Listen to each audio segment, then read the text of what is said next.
All right, what is up, y'all? Super excited for today's video. Gonna be trying to do these live streams a little bit more now. We're taking a look at the SPY right here. This is our 5-minute chart. We are gapping up to new all-time highs. This little box right here is basically going to be your gap, okay? The gap that we have to fill. Currently you can see we're a little overbought here on the 5-minute time frame. We've got S right here. I actually just sold some S call options, up 7% today. Really, really amazing rally when it comes to S. Not too sure why it gapped up. Let's take a look at some news. All right, looks like an upgrade. Maybe just an upgrade really is all that did it. Not too sure. PayPal is another one starting to pull back a little bit here, but also had a really, really nice gap up. We're in PayPal too. PayPal has been, one of the most recent newsletter trade ideas. PayPal's looking nice. We'll check on SoFi real quick. SoFi doing amazing, absolutely ripping. Looks like those $8 call options are now in the money, baby. So very cool. Okay, making money this morning. We love money making mornings. And so now we're just going to go through some of the market dynamics. Okay, so I just want to go over a few things with you guys. If we take a look here, it's very hard to be bearish on the market when you have these four sectors. Right now, I kind of call these the Fantastic Four. We have the Magnificent Seven, right?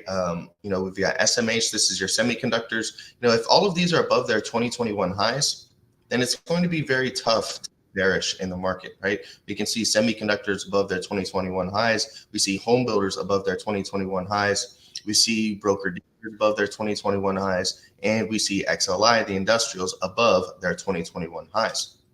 Now, the four pillars are also going to be pretty important. And when you combine them together, I'm not sure what to call them yet. Don't necessarily have a name for it, but, there's a little bit of overlap in these sectors. But, we've talked about these in several videos, right? We've got XLK right here, breaking above its highs, very strong cup and handle pattern here forming as well. SMH also looks very similar, right? You had the cup and handle breaking above its highs here as well. Here's the home builders again, another cup and handle pattern. And then XLI, maybe a cup and handle a little bit uglier, but still just a very strong breakout and retest. So, if these are all above their highs, it's going to be very tough to, be bearish on the market. Now, that doesn't mean that these things can't pull back.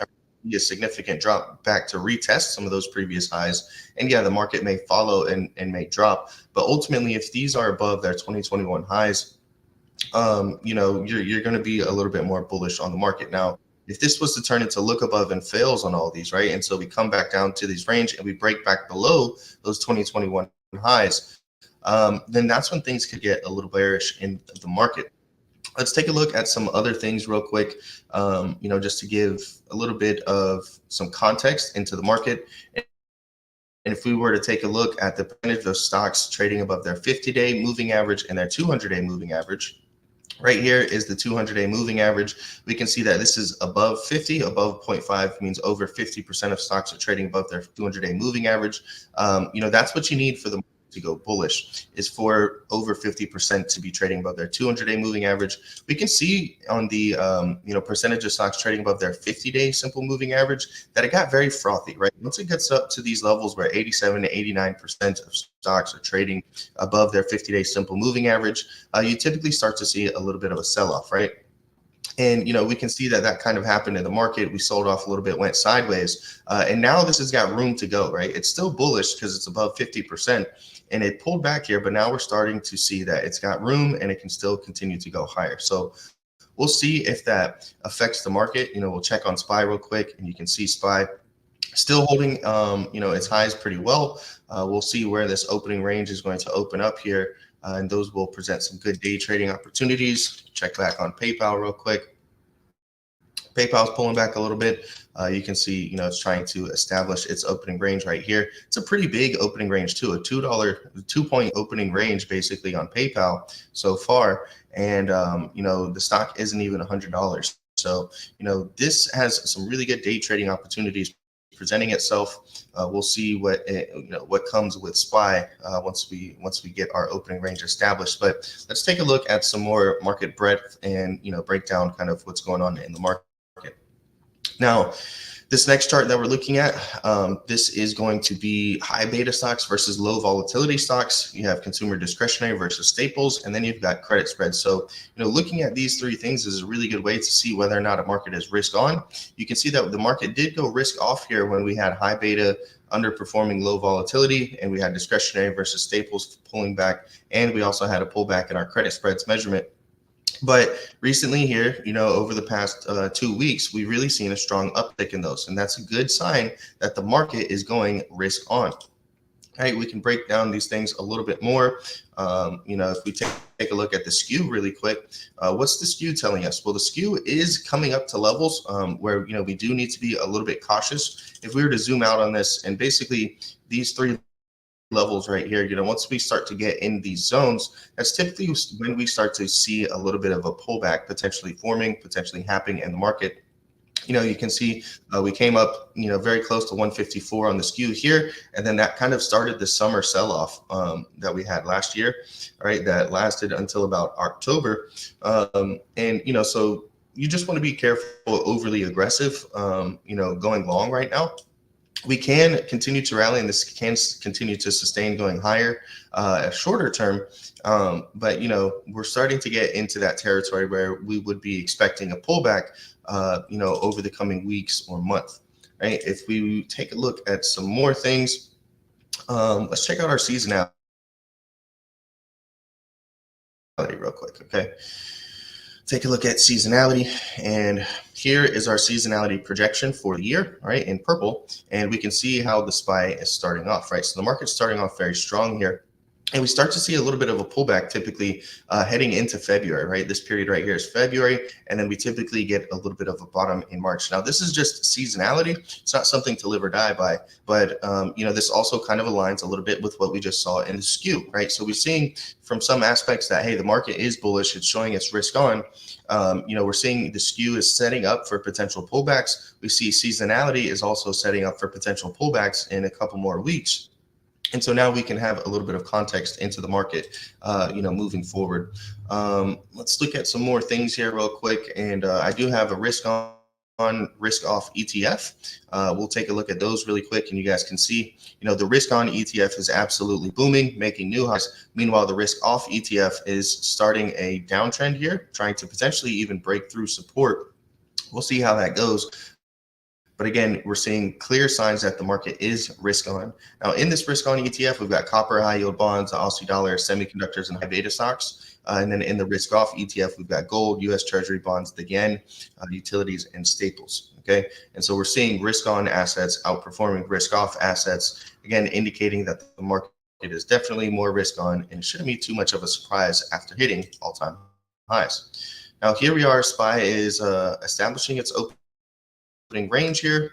Remember, we've got the gap down to fill. So if we were to break 483.90, right, then that's when we can come down and see this gap fill close, and that would put the market at flat. All right, now we have to break through these opening range lows. That's what these dotted lines right here are. It's a script, okay, that charts the opening range high, charts the opening range low. And we're just still letting the opening range build here, as it hasn't even been 15 minutes yet, almost 15 minutes since the market's been open. Let's take a look at some more aspects real quick, and we'll take a look at our McClellan Summation Index. Okay, and on the McClellan Summation Index, we'll go down to a daily time frame really quick, right, and see, are there any divergences? A lot of these divergences can be, useful for spotting potential further price action, and we do have a little bit of a divergence here, right? So if we see, we're actually starting to make lower highs on our McClellan Summation Index. So we'll come in here and we'll kind of draw that up real quick. Okay, let me change this to a 5. And what are we doing? Well, we're making new highs right here on the S&P 500. So, there is a slight divergence here, and this means that we could end up seeing a little bit of a sell-off potentially in the future.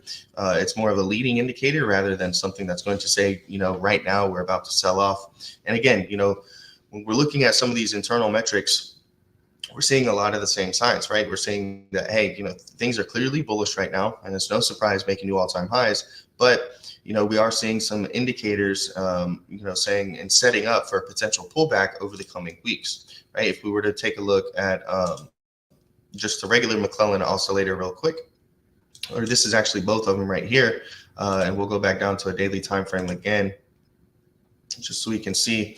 And we had that initial divergence over here, right? That kind of led to this small sell-off in the beginning of the year, where we're making higher highs, and then the McClellan oscillator was making lower highs, just kind of an indicator saying and suggesting to us, hey, like market breadth is cooling off a little bit here. You can see how these divergences have played out in the past. If we were to just zoom out and take a look back for a little bit, we're making lower highs here on the McClellan oscillator, lower highs here on the McClellan summation index, after this period of making higher highs. And then that's when we got that summer sell-off. So, these are just starting. These divergences are just starting. So it doesn't mean that we have to have some huge significant sell-off. You can see how long of a period here. Basically, the whole first half of the year for 2023 is when we had this divergence. And then it played out in the summer. After the first half of the year is when we started to see that pullback.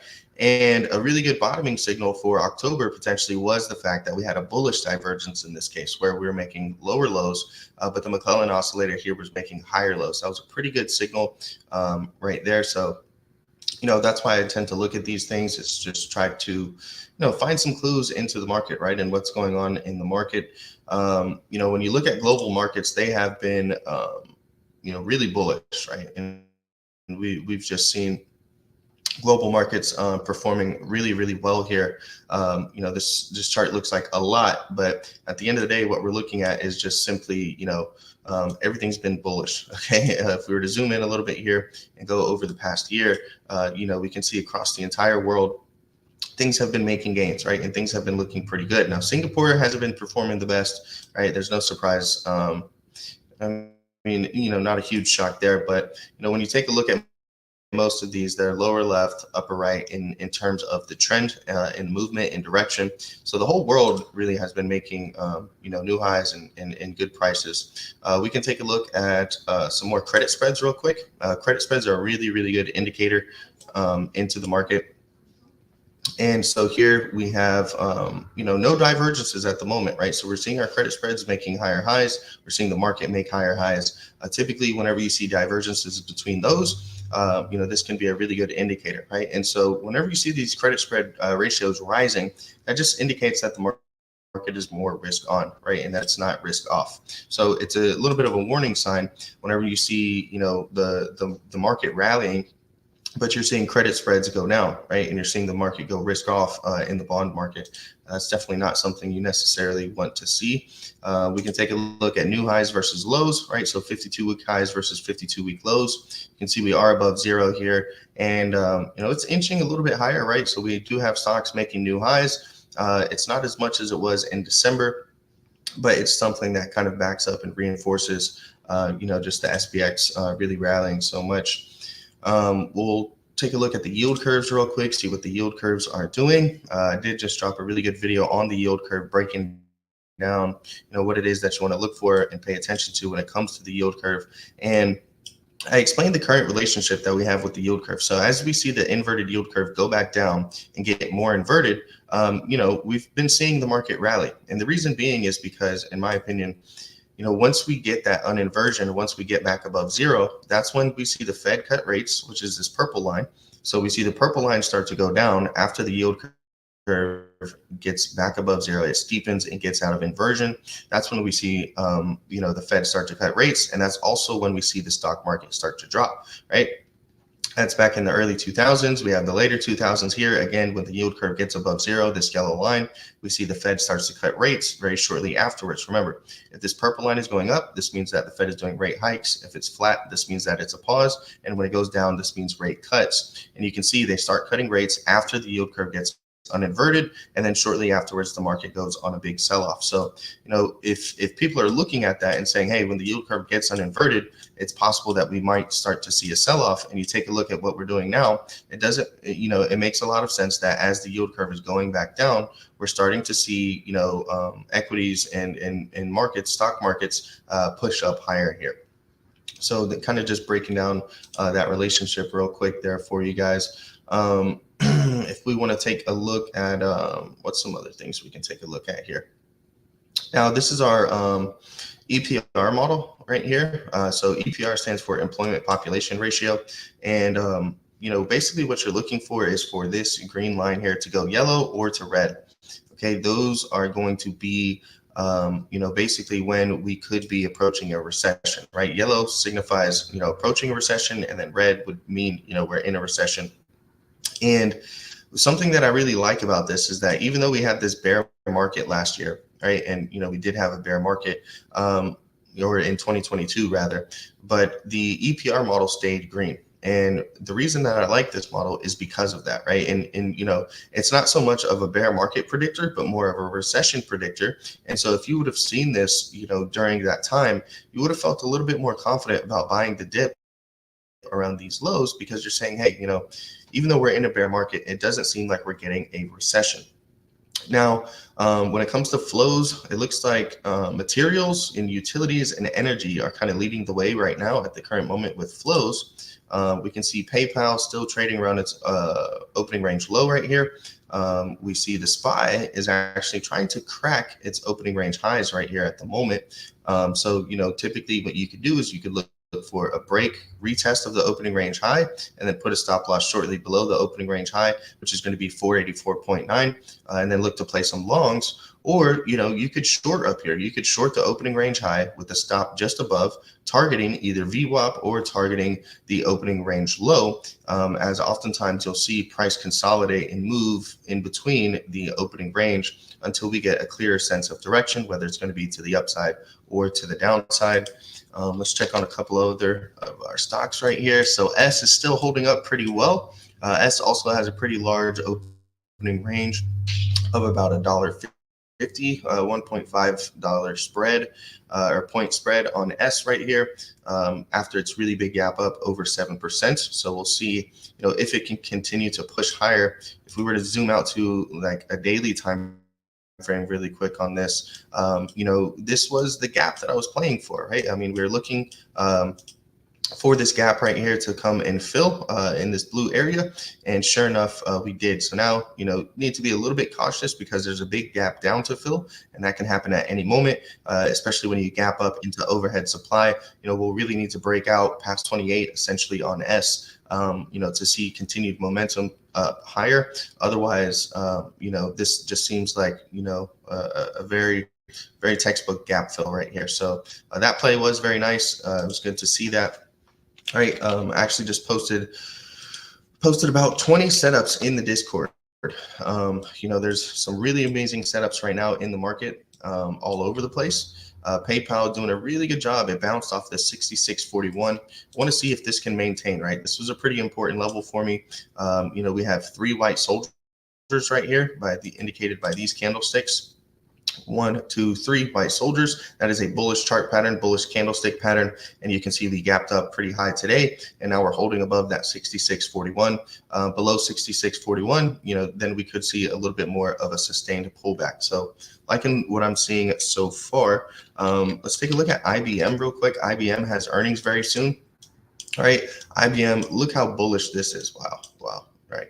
We have the hammer candle. All right. It leads to a gap up, hammer candle leads to another gap up right here. I mean, this stock has went up just in the past 3 trading days. It's gone up about 5%. It just doesn't seem like a lot, but if you're trading options and you go from 166 to 174, that is some nice movement there in the option chain. Now let's take a look at Nvidia. Okay, Nvidia up 0.81%. 603 cracking 600 finally. We did that. Nvidia, a lot of people were ready to short these, and we talked about the bear flag. We talked about the cup and handle in the Discord, back when Nvidia was still in below 500, and it just completely blew past 500 as soon as we did that, cracking 600 today. Very nice to see. Nvidia is right here at the VWAP. So, look to see what happens. Do we move towards this opening range low? And maybe potentially you can look for some longs here at the opening range low to see if we hold that. You can, again, look for a break and retest of the opening range low for a move down. You can look for a look below and fail of the opening range low. So what does that mean? Well, that means that, hey, we break down maybe 1 or 2 candlesticks below here, and then we actually rebid and reclaim the opening range low. That would signify that sellers were weak whenever they were supposed to be strong and were not able to push it lower below the opening range low, and that buyers could push it back up towards the VWAP or towards the opening range high. A lot of people wonder what strategy I trade when it comes to day trading, and the opening range low is very simple, and it's something that you can trade day in and day out, and you just pick a couple names, right? You honestly want to just focus on a couple. I typically either trade the SPY, QQQ, Nvidia, or Tesla using the opening range strategy, and it presents opportunities every single day. So here we can see that the SPY is breaking out of its opening range high, looking pretty strong here at the moment. If we were to just go with some quick intraday price targets and take our low of the day, opening range low, to our opening range high, and then to the pullback right here, we'll get some levels, and SPY looks like it could go to 485.9 today, right? So, nothing too impressive from where it's at right now. That's about a 70 cents move on the SPY cash ETF, but that'll be a target. So if we come back down here and retest this opening range high, that's going to be an area where you can look to take this trade, put a stop loss shortly below, and try and target that 485.9 intraday. Now, we may not pull back, right? It can continue to go up higher. We'll see. The clouds are trying to get above the VWAP right here. Once the clouds are above the VWAP, that's generally a bullish sign. Let's check on S real quick and see, do I need to sell this one, or can I still continue to hold it? We're holding. We're a little bit below VWAP at the moment, so I'll just continue to kind of watch this a little bit, see how it goes. Let's see if we can break down any more things in the market. So let's talk about the dollar. Okay, so the dollar is very, very important for the stock market. All right. We'll zoom in a little bit here so you guys can see a little bit more clearly, but it's no coincidence that the stock market bottomed in October of 2022, the same time that the US dollar topped in October of 2022. And you can see the relationship very clearly, right? We can see the stock market going down, making lower highs, while the Dixie, the dollar index, is making higher highs. Then we see the dollar start to make lower highs, and we see the SPY make higher highs.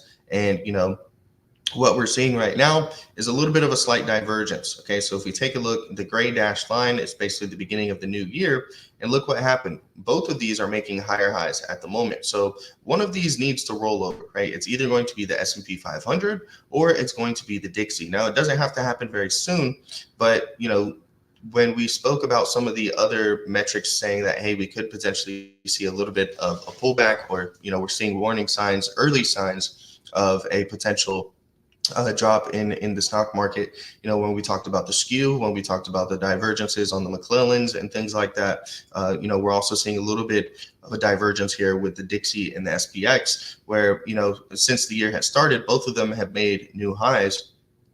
And, typically we should see these moving opposite of each other. So eventually that relationship will come back, and that will be a pretty good clue on whether or not things are going to go higher, right? If we see the dollar roll over, that's going to be a good indicator that stocks can continue to go higher. But if we see the Dixie continue to break out and, sustain more of a breakout here, then most likely we would see a little bit of a pullback in the S&P 500. Now, I think that's going to end the live stream here. I want to see if I can go ahead and, get some trades, take a look at some of my couple positions, maybe log into NinjaTrader, try to do some futures. But I just wanted to go live, try to start going live a little bit more. If you guys enjoyed the video, smash the like button, subscribe to the channel for more, okay?